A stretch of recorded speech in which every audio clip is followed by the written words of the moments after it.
All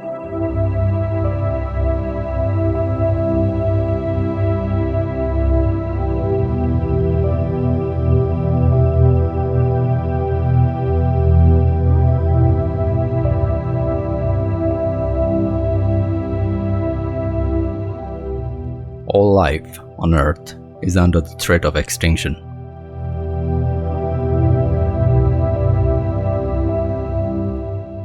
Modern man's avarice and short-term vision has caused immense damage to our planet and its species.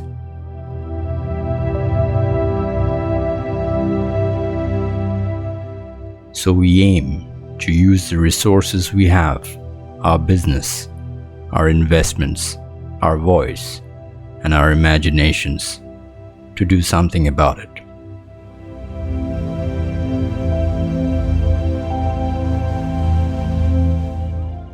We are in business to save our planet. We are Patagonia.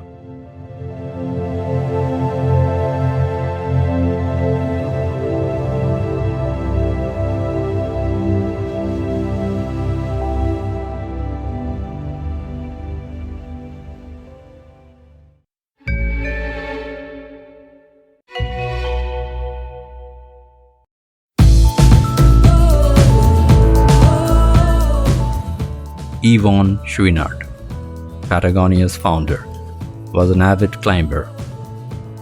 Feeling uneasy about the environmental repercussions of leaving traces on climbs, he began his entrepreneurial journey by creating reusable metal spikes to drive into cracks, as the ones on the market at the time were designed to be used once and left in place. In 1973, after the initial success of selling climbing tools, Chouinard founded Patagonia to focus on the clothing business. The idea was to transfer the functionality aspect of the climbing tools to the clothing industry by selling durable and quality products. Since 1985, Patagonia has pledged 1% of the sales to the preservation and restoration of natural environment. They have awarded over $89 million in cash and in the kind of donations to domestic and international grassroots environmental groups, making a difference in their local communities. In 2002, Yvon Chouinard and Craig Matthews, owner of the Blue Ribbon Files, created a non-profit corporation to encourage their business to do the same, as they like to call it, a self-imposed earth tax. Patagonia's idea for the best product rests on function, repairability, and foremost durability. Among the most direct ways that can limit ecological impacts is with goods that last for generations or can be recycled so the materials in them remain in use. So they provide free repairing for their clothes, encourage customers not to buy too many of their products unless necessary, even run programs where customers can return their old clothes and avail discounts, sells and promotes buying of used clothes. All these and many more just to make sure that they stay true to their mission. The passion on environmental-centric decisions are so high that Patagonia even went on and sued President Trump on his decision to slash the size of Bear's ears by 85%, which was a huge expanse of red rock canyons rich with archaeologically significant sites.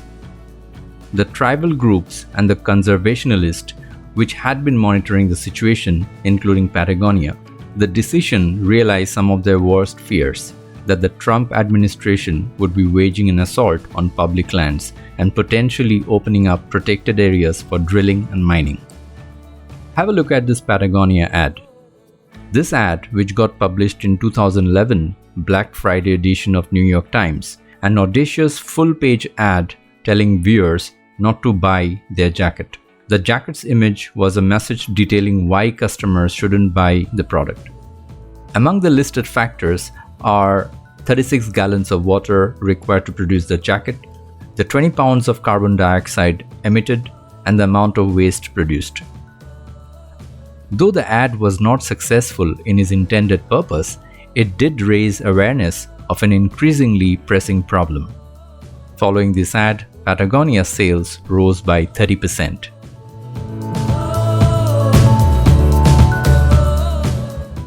In 2019, in an interview given to Forbes, Patagonia's Corley Kenna, Director of Global Communications and Public Relations, told that, "We always take the long view. We don't look at things on a quarterly basis. Long-term thinking allows us to make smarter and more responsible decisions. We've found that when we put the planet first and do the right things for the planet, it winds up being good for business. It has proven itself over and over again. For example, when we decided to only use organic cotton, we didn't have or know how to build an organic cotton supply chain. We had to really create a whole new one, but it was the right thing to do given the environmental harm caused by chemical conventional cotton." Now, if all of the above did not sound either inspiring or crazy to you, Patagonia released a statement in April 2021 that they will no longer add their brand logo on their apparel. The reason, they said, and I quote, "What we've learned is that adding an additional non-removable logo reduces the lifespan of a garment, often by a lot, for trivial reasons. People change jobs, and the extra logo makes for an awkward re-gift. People tend not to pass logo gear down to their kids, and not everyone wants to be an advertisement on weekends, even if they're proud to go into work on weekdays. The result? Perfectly good gear ends up forgotten in the closet, or worse, gets tossed in the trash." Patagonia's subtle gesture of giving without asking back has created a very strong and loyal circle of customers and employees who sees through and firmly support the organization's purpose.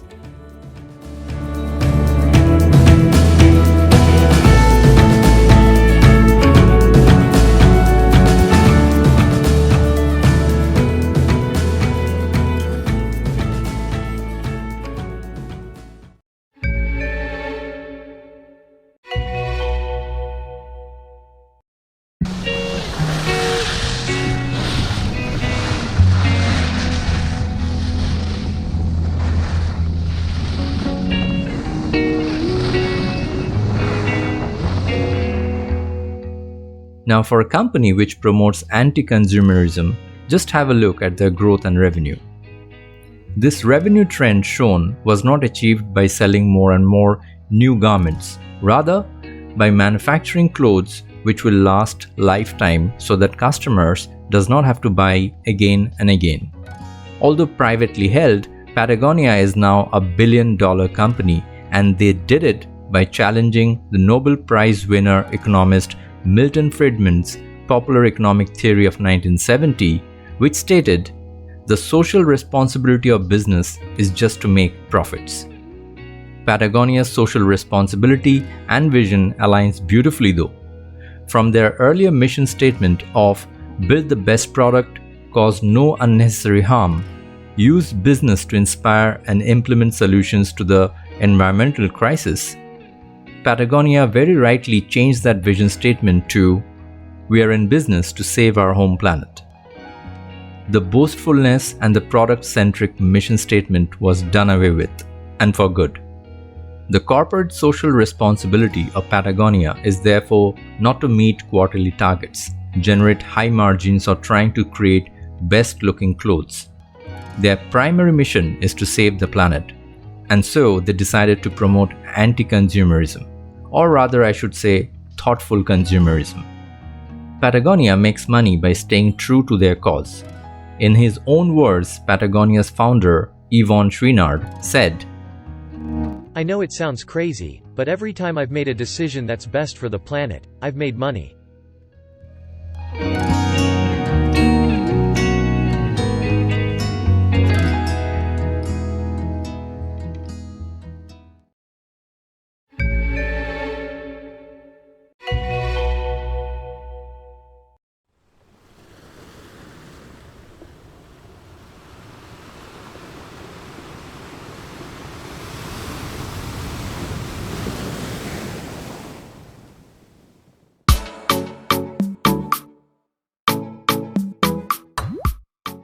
For a business model which sounds more like an environmental activism, you need a very strong and well-connected workforce. Sometimes the line between an employee and customer gets blurred out.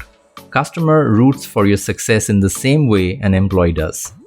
The offices of Patagonia occupy a low-slung complex of stucco buildings in this sleepy, beachside town of Southern California. There are solar panels and picnic tables in the parking lot, daycare with jungle gym by the main lobby, and easy access to the beach, where employees surf during the lunch break.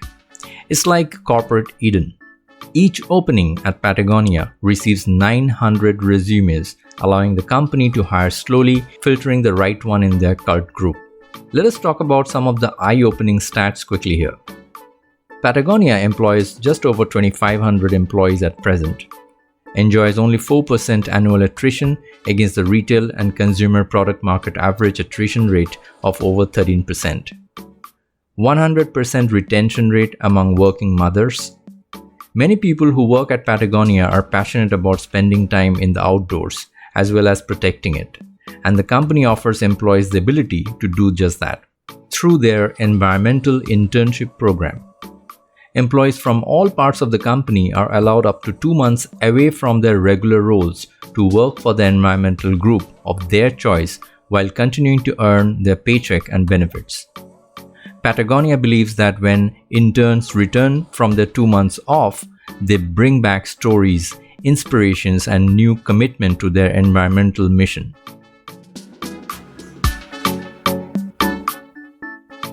Now here's one more that breaks away from routine thinking.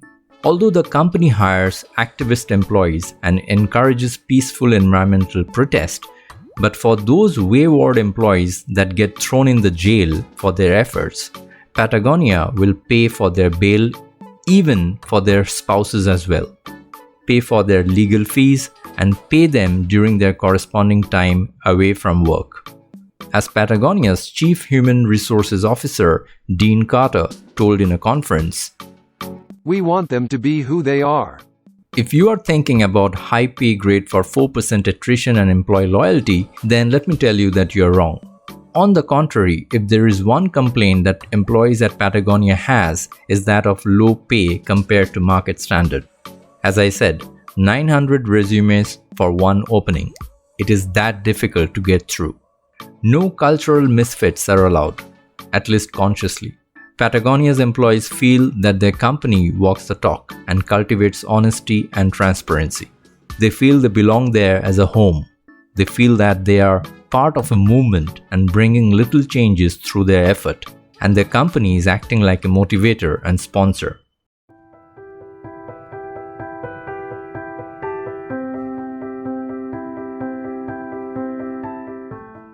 Well, as I know, it is very easy to replicate a product, efficiency, and process, but very difficult, almost impossible to replicate a culture. And culture is what gives you a competitive edge in the long run. Patagonia is writing its own script and it's disrupting traditional business model.